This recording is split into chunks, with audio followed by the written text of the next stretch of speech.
인문학으로 직장인의 고민과 궁금증을 해결해 드립니다. 인문학이 여러분의 출근길을 가볍게 만들어 드립니다. 직장인을 위한 출근길 인문학. 제113화 적응을 잘하는 것은 좋은 일일까?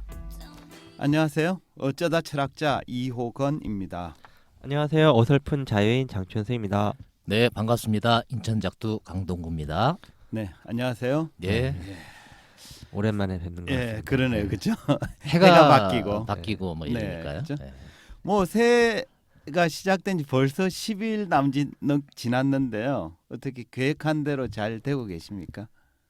아직까진. 아, 그래요. 대단하십니다. 왜 그러냐면 음. 크게 시작한 게 없거든요. 아니, 지난번에 뭐 이것저것 많이 하시겠다고 하셨잖아요. 근데 그게 올해부터만 시작한 게 아니다. 꾸준히. 그래서? 예, 그렇고 그죠. 자유님도 계획한 대로. 네, 뭐 잘 되고 있는 것 같아요. 예, 그러네요, 그렇죠.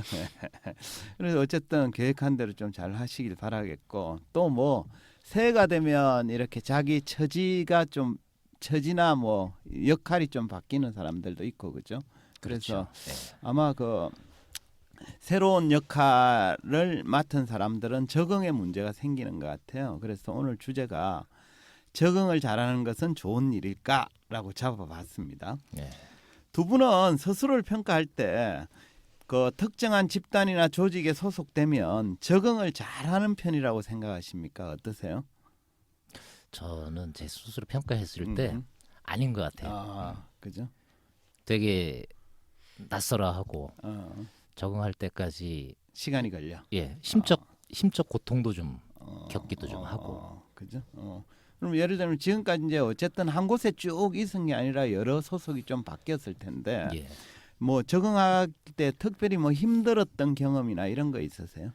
업무적 적응, 이게 뭐 정서적 적응, 업무적 적응 뭐 이렇게 얘기하면 업무적 적응은 뭐 생각보다 그렇게 썩 어렵지는 않은 것 네. 같은데 정서적 적응에서 정서적 적응이라 하면 뭐 인간적 관계, 인간적 관계, 문화적 문화, 특성, 예, 뭐 가치, 예. 뭐 또는 행동 규범, 예, 뭐 예. 이런 등등에서 덜컥덜컥 좀 걸리는 예. 이러는 것들이 좀 있기도 하고. 예.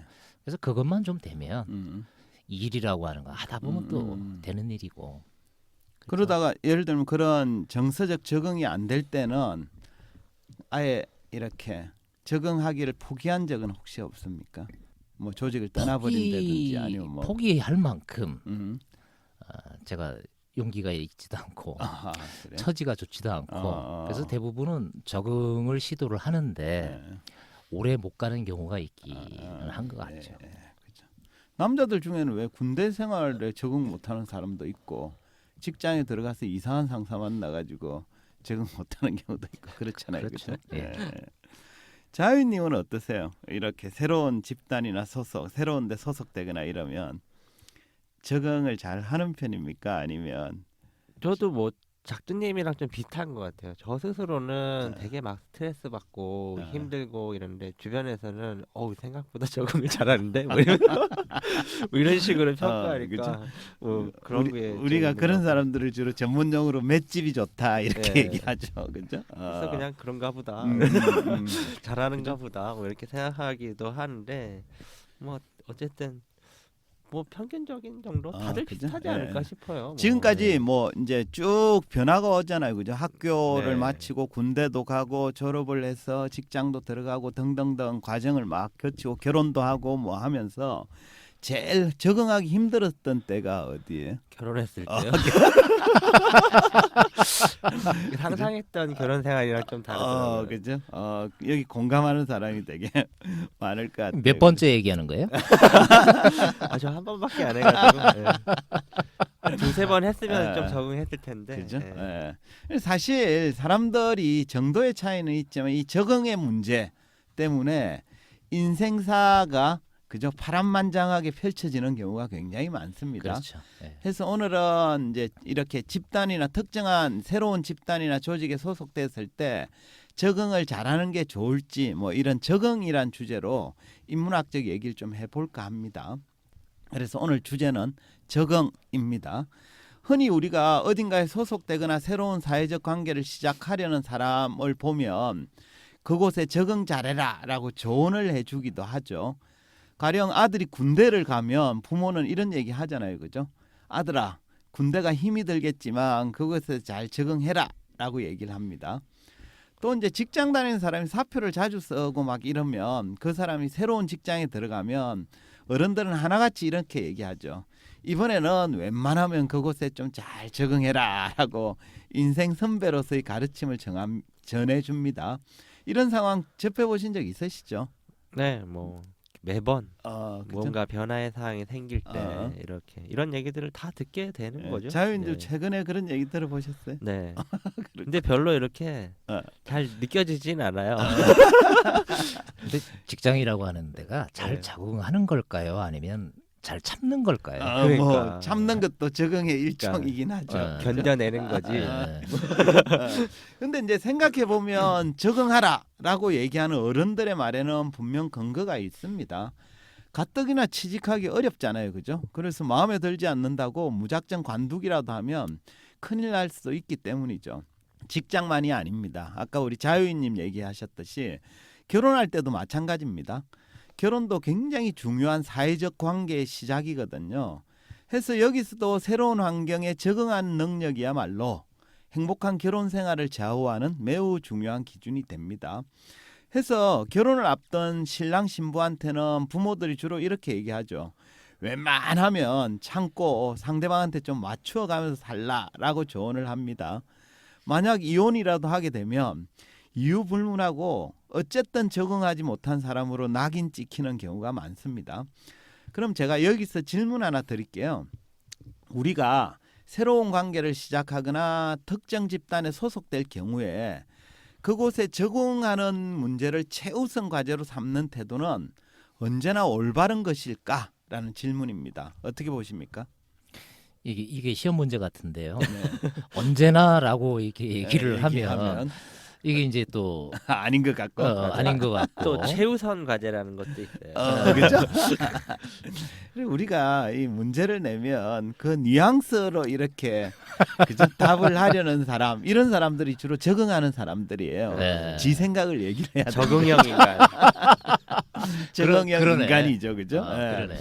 뭐 기본적으로는 인간은 사회적 동물이다 보니까 적응을 잘 해야 된다라고 생각을 하고 대체로 틀린 말은 아닙니다.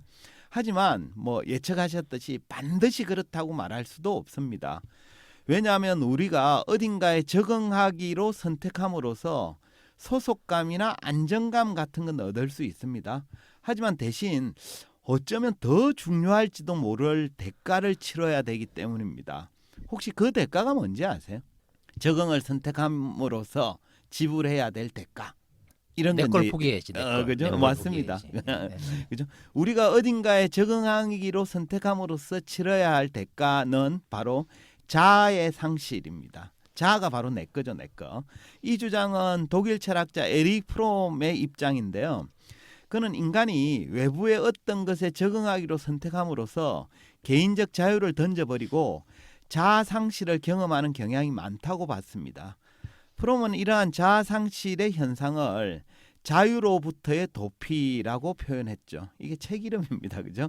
즉 특정 집단이나 권위에 자기를 일치시킴으로써 자유를 포기하는 대신에 고립감이나 외로움의 공포로부터 벗어난다라는 뜻입니다.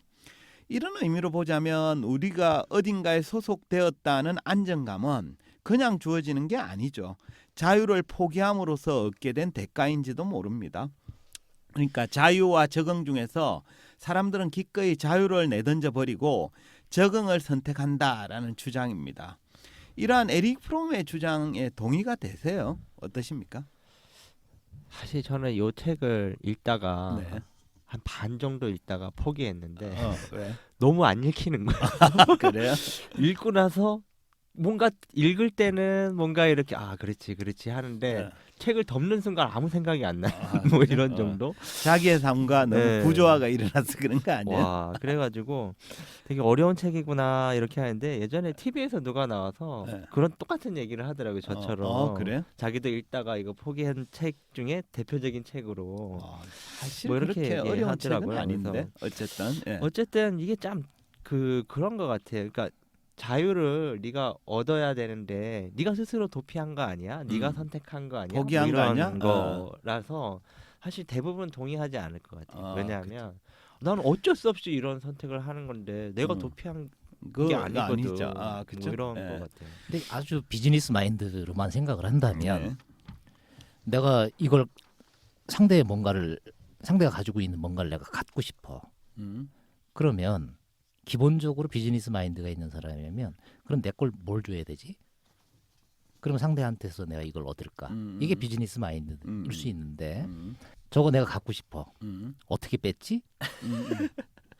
이거는 도둑 마인드일 수도 그치. 있어요. 네. 그러니까 내가 갖고 싶어 하는 순간 또는 가져야 되겠다라고 하는 순간 치러야 되는 뭔가는 저는 대가. 있다라고 예, 봐요. 그죠? 그러니까 소속감을 어딘가에 적응함으로 음. 소속감을 선택하는 순간 내줘야 될 게 있고 그게 이제 자유를 포기하는 선택이라는 거죠. 그렇죠. 근데 이제 자유인처럼 그런 것도 일리가 그렇게 생각하는 것도 충분히 이해가 됩니다. 우리 인간의 본성상 자기가 스스로 자유를 포기하는 경우는 거의 없을 거다라고 생각되거든요. 하지만 현대인의 삶을 자세히 들여다보면 대체로 자유가 없는 삶을 선택하며 사는 건 맞는 것 같아요. 제가 예를 들어 보겠습니다. 어떤 신세대 직장인이 이제 영화를 봤는데 영화 속 남자 주인공이 얼굴에 타투를 했는데 그 모습이 너무 멋있다고 느껴진 거예요. 그래서 자기도 그렇게 타투를 하고 싶은 마음이 생깁니다. 이때 그 직장인은 자기 생각대로 자유롭게 타투를 할 수 있을까요? 어떻게 보십니까? 등판에다 하면 될 것 같아요. 얼굴은 좀 그렇고. 그렇지 않아요? 대한민국 사회에서 예. 자기 헤어스타일조차도 예. 지 맘대로 바꾸면 이게 괜찮나? 네. 이렇게 생각하고 맞아요. 있는 사회에서 타투? 그죠? 이건 뭐- 맞습니다. 위치가 중요한 것 같아요. 얼굴은 아니. 근데 그 진짜. 남자 주인공이 네. 얼굴에 한 게 네. 되게 멋있게 느껴진 거야. 엉덩이 뭐 이런데 그죠? 허벅지 이런 안 데 보이는데, 네. 그죠? 뭐 저도 대부분 공감하는데 아마 대부분 그죠? 타투가 멋있다 해볼까라고 생각을 해도 그걸 실제 실행에 옮기지는 못할 겁니다. 왜냐 그러면 그렇게 하면 상사한테 찍혀서 직장 생활이 어려워질 거다라는 생각이 먼저 들기 때문입니다. 말하자면 직장 생활에 적응하는 데 문제가 생길 게 두려워서 실제로는 실행하지 못하는 거죠. 그런데 이 상황에서 타투를 하면 직장 생활이 어려워질 거다라는 판단은 스스로 미리 예상하고 예측할 것일 뿐 실제로 확인된 사안은 아니거든요. 물론 한국인의 일반적인 조직 문화나 정서를 감안할 때 그 예상이 맞을 가능성이 높긴 합니다. 하지만 실제로 확인해서 그죠? 판단한 건 아니거든요. 그렇지 않습니까? 이건 좀 약간 변화가 좀 있는 것 같아요. 네, 그러니까 제가 옛날에 그 회사에 신입 사원이 들어왔는데 네. ROTC 장교 출신이었는데 그 네. 동기들이 우르르 이렇게 들어오잖아요. 네. 특정 시점에 네. 그 옛날에는 들어왔는데 그 중에 한 명이 며칠 이렇게 다니다가 뽀글뽀글 파마를 하고 온 거예요. 근데 그때 당시에 선배한테 엄청 욕을 먹고는 다시 펴고 오더라고요. 그죠. 나도 옛날에 네. 직장 생활할 때 머리에 좀 노랗게 염색을 한 번 한 적이 있는데 선배가 엄청 뭐라고 그러더라고요. 그죠. 생각해 보니까 저도 똑같은 얘기를 들었는데 파마를 잠깐 한 적이 있었는데 그때 팀장님이 머리 좀 단정하게 하지? 뭐 이러는 거예요. 그죠? 어제 잘랐는데 네, 그죠. 뭐 이런 것들이 있는 그죠. 것 같아요. 결국 그 얘기잖아요. 직접 해보고 피드백을 받고 확인받을 수 있는데 미리 생각해 보니까 아닐 게 뻔하다. 그죠? 이런 게 많은 맞습니다. 거죠. 여기 중요한 포인트는 물론 현실에서는 그게 맞는 경우가 많다 할지라도 여기서 중요한 포인트는 그 직장인이 미리부터 알아서 특정한 건의에 굴복하고 스스로 자유를 포기했다는 데 있습니다. 알아서 긴다는 예, 그렇죠. 거죠. 예. 에릭 프롬도 이런 경우처럼 사람들이 눈에 보이지 않는 특정 권위에 복종해서 자유를 스스로 내던져 버리는 경우가 많다고 본 거죠. 그에 따르면 대부분의 권위라는 게 상식이나 뭐 과학, 정상성, 그러니까 정상이다 아니다 또는 규범이나 여론 등으로 가장되어 있는데요. 그렇기 때문에 개인은 그러한 권위에 복종하고 있다는 사실조차 인지하고 못하는 경우도 많다는 거예요. 네. 그죠? 그냥 당연히 그래야 되는 거 아니야? 그쵸. 뭐 이런 거죠. 그죠? 예. 그러니까 자기도 모르는 사이에 특정한 권위에 굴복하면서 사는 거죠. 프롬이 보기에 현대인들은 이제 근대로 들어오면서 우리 인간들은 신의 지배에서 벗어나 마음대로 행동할 자유가 주어졌어요. 하지만 인간은 자유라는 감정을 얻음과 동시에 그것 때문에 고립감으로 인한 회의나 불안감에도 사로잡히게 되었습니다. 그 결과 인간은 자기에게 주어진 자유를 내던져 버리고 오히려 자기를 억압해 줄 곳을 찾아 나서게 되었다라는 게 이제 프롬의 진단입니다. 그는 책에서 인간의 이러한 성향을 비꼬기 위해서 도스토옙스키의 카라마조프가의 형제들의 한 구조를 인용을 하는데요. 한번 들어보세요.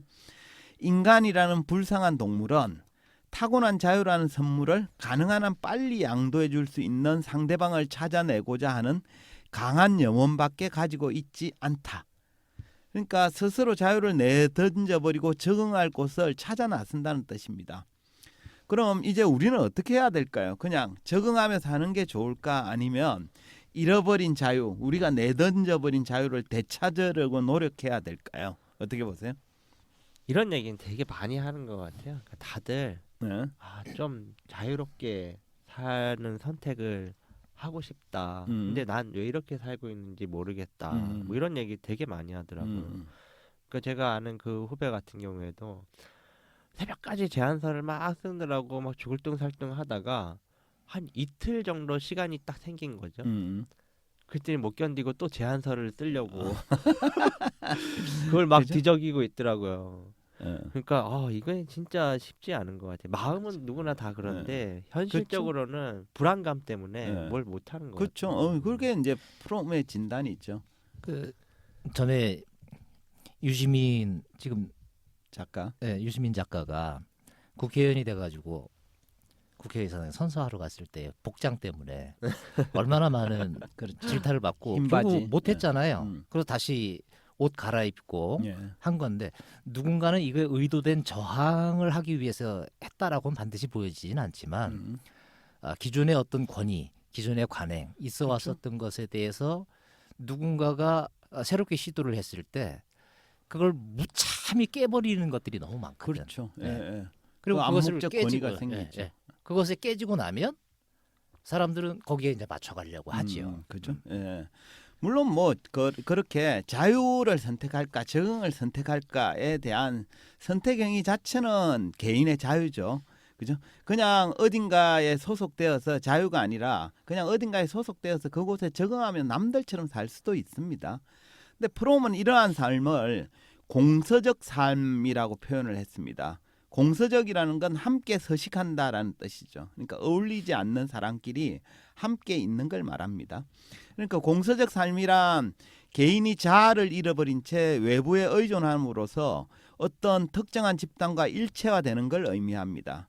그러니까 자기 색깔을 포기한 채 특정 집단의 일원으로 살아가는 삶을 뜻하는데요. 이러한 공서적 삶이 주는 긍정적인 면이 없지는 않습니다. 공서적 삶은 개인으로 하여금 외로움이나 고립감에서 벗어나게 해주고요. 때로는 혼자 있으면 겪을 수도 있는 개인적 고통을 덜어주기도 하죠. 하지만 공서적 삶에는 대가가 따릅니다. 개인적 자유를 포기해야 되고요. 자아를 상실하는 게 그 대가인 거죠. 예. 자아 상실 이 정도까지 갈 건 아닌데 그냥 쉽게 저 수염을 기르고 있지 않습니까? 네. 근데 이 수염에 대한 편견으로 나를 처음 딱 보면 놀라는 사람들이 있어요. 있죠. 예를 들어 어디를 강의를 갔는데 담당자 딱 만나자마자 눈이 동그래져. 눈이 동그래져 있어요. 그런데 제가 지금 직장인은 아니지만 어디에서 뭔가의 잡을 제가 새롭게 하거나 네. 일을 할 때 저 수염 좀 깎으시죠. 이러면 제가 그거 안 할랍니다. 이렇게 되는 거죠. 그렇죠. 그렇죠. 어쨌든 자유를 찾으셨는 건 찾으려고 노력하는 거죠. 수염만으로만 놓고 보면 그죠? 그렇죠. 그런데 뭐 사실 아까도 제가 말씀드렸지만 마음은 다 똑같은 것 같아요. 자유롭지 않은 사람, 자유롭게 살고 싶지 않은 사람이 그건 어디 맞죠. 있겠어요. 근데 일상에서 실천하기가 어려운 건데 그쵸. 실천할 수 있는 방법을 좀 알려주시면 좋을 그렇죠. 것 같아요. 에릭 프롬은 이제 자유를 되찾기 위한 방법으로 두 가지를 제안합니다. 사랑과 일인데요. 그는 이렇게 주장합니다. 한번 들어보세요. 오직 하나의 가능하고 생산적인 해결 방법이 있다. 이 해결 방법이 이제 자유를 찾는 해결 방법입니다. 그것은 자유롭고 독립된 개인으로서 그를 다시 외부 세상과 연결시켜주는 모든 사람들과의 적극적인 결속과 자발적 활동, 곧 사랑과 일이다. 말이 좀 어렵긴 합니다만 어쨌든 사랑과 일이 솔루션이라는 거예요. 프롬이 말하는 첫 번째 방법은 사랑이에요. 그러니까 적극적 결속으로서의 사랑은 자발적 감정이면서 동시에 자유로워진 개인을 고립감에서 구해줍니다. 가령 어떤 사람이 세상의 보편적인 권위에 저항함으로써 홀로 남겨졌다면 먼저 극심한 고립감을 경험할 가능성이 높습니다. 이때 누군가 사랑하는 사람이 곁에 있다면 그는 그 고립감으로부터 벗어날 힘을 얻게 됩니다.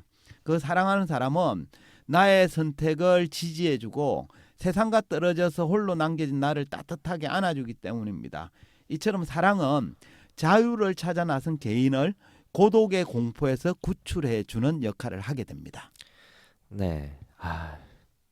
예전에 한번 그런 얘기, 결국에는 사랑이다. 뭐 이런 얘기 했는데 역시 그죠? 사랑이 대단한 제일 거죠. 대단한 거죠. 그죠? 네. 그러니까 이 사랑이 좀 의문이 드는데 근원적인 자유를 그러니까 적응을 하는 데 있어서의 고통이 있는 걸 참게 해준다는 뜻인가요? 아니면 위안을 해준다는 그러니까 건가요? 자유를 아니요. 선택하는 순간에 네.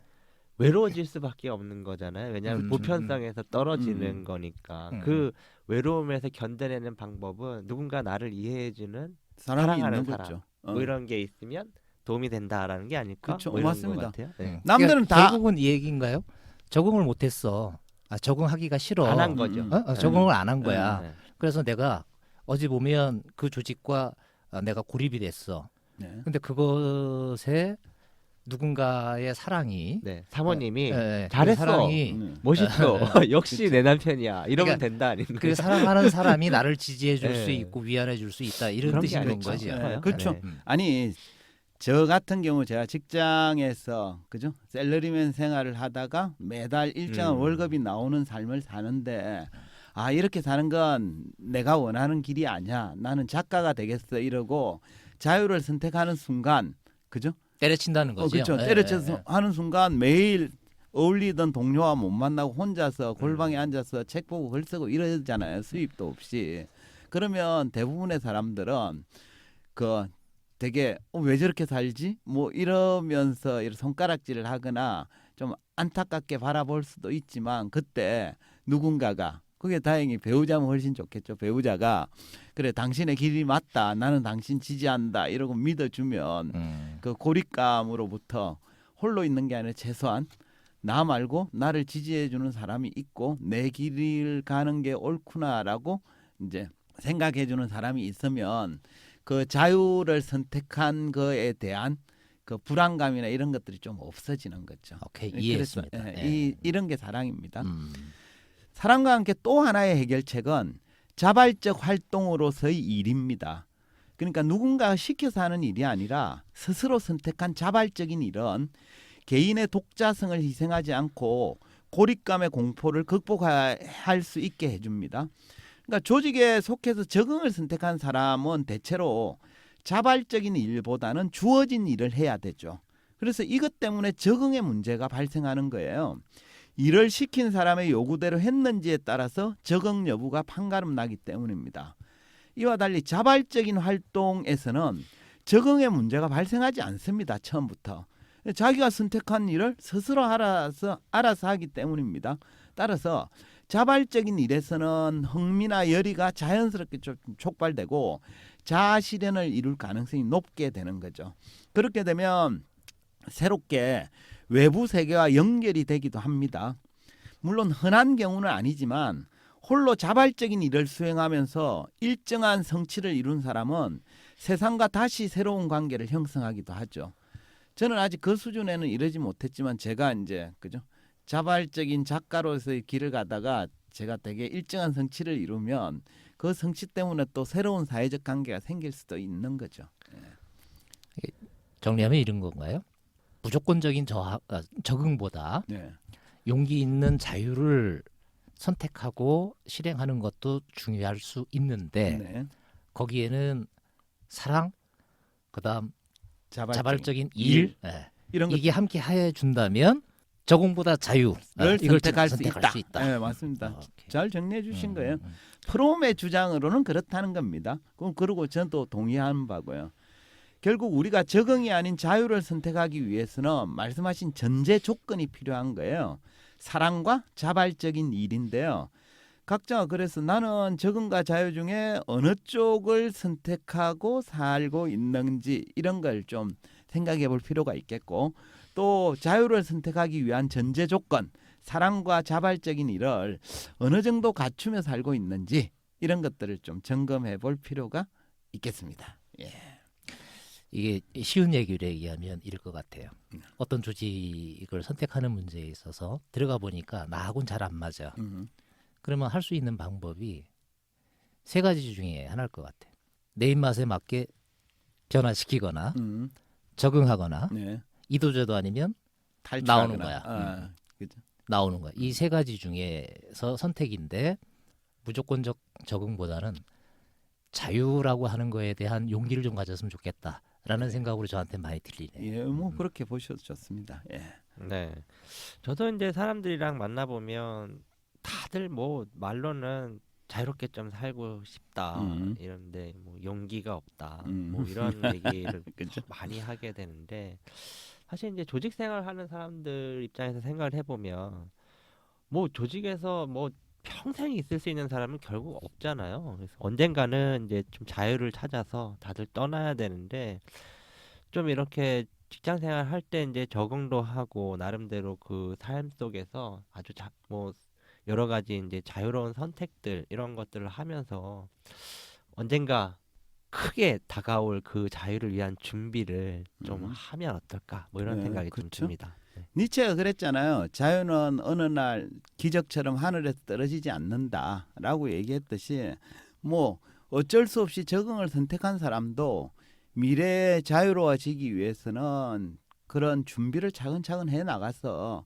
어느 순간 내가 그런 전제 조건이 좀 갖춰졌다 이럴 때는 좀 과감하게 자유를 선택할 수가 있겠고 또 그런 삶을 살아야 되지 않을까. 그래서 적응하느냐 뭐 자유로운가 이 딱 이분법적인 판단이 중요한 게 아니라 대부분 적응하고 살지만 좀 자유를 위한 준비가 필요하지 않나 싶습니다. 예. 그럼 뭐 마무리하죠 뭐. 예, 그죠? 한 줄 평 부탁하겠습니다. 한 줄 평 전에 짤막한 예, 예. 에피소드 하나 소개해 예, 예. 드릴까요? 올해 이렇게 들었으면서 제 큰 녀석도 이제 졸업을 하고 네. 돈벌이를 해야 되는데 돈벌이를 뭘 하겠다라고 하는 건 이제 결정이 됐어요. 근데 새해 바뀌면서 지도 마음을 좀 다잡고 뭐 해야 되겠다. 그러면서 알바를 하겠대. 예, 이게 무슨 알바를 하냐 그랬더니 밤서부터 새벽까지 예. 택배 상하차 뭐 이런 거 예, 있잖아요. 예. 네. 그거를 며칠이라도 한번 해보겠대. 그래서 밤부터 새벽까지 하는 일이니까 예. 저도 큰 지장이 없어서 같이 한번 해볼까? 제가 3일을 아이랑 해봤어? 같이 했거든요. 제 평생에 몸으로 하는 일 예. 처음 해본 경험 중에 하나였고 아이하고 같이 해서 또 재미있기도 했는데 죽을 뻔했습니다.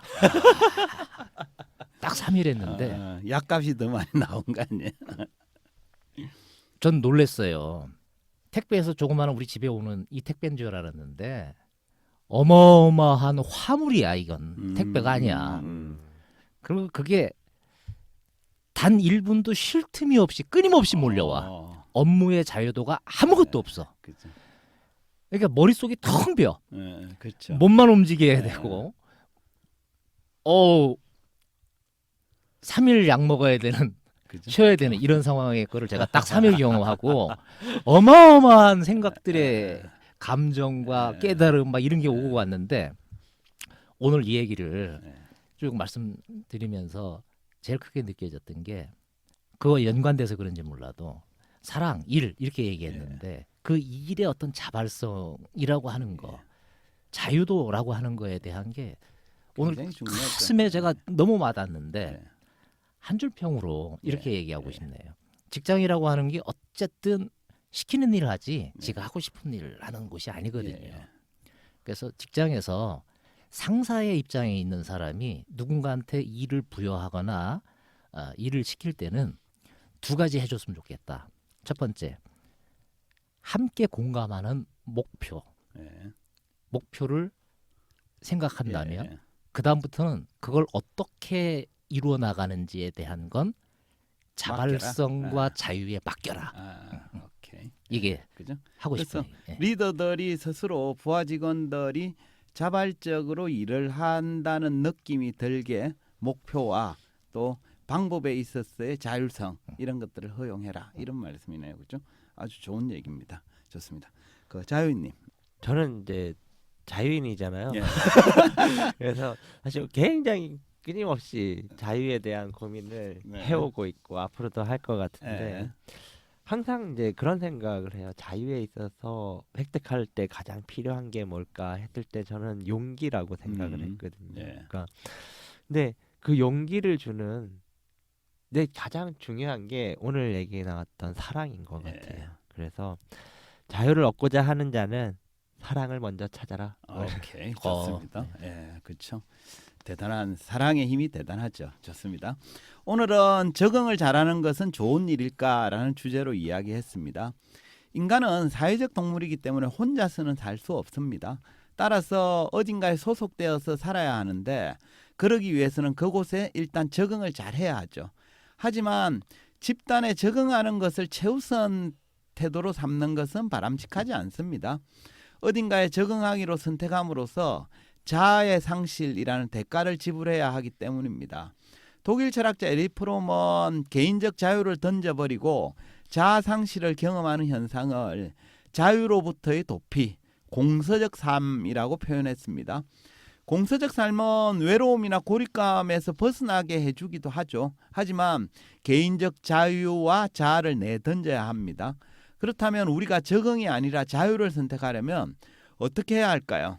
프롬은 이에 대한 방법으로 사랑과 자발적인 일 두 가지를 꼽았습니다. 적극적 결속으로서의 사랑과 자발적 활동으로서의 일이 있다면 적응이 아닌 자유를 선택할 수 있다는 겁니다. 해서 자유를 원하신다면 사랑과 자발적인 일을 찾는 일이 선행되어야 하겠습니다. 이것으로 직장인을 위한 출근길 인문학 제113화를 마치도록 하겠습니다. 저희는 다음 시간에 다시 찾아뵙겠습니다. 네, 감사합니다. 감사합니다. 감사합니다.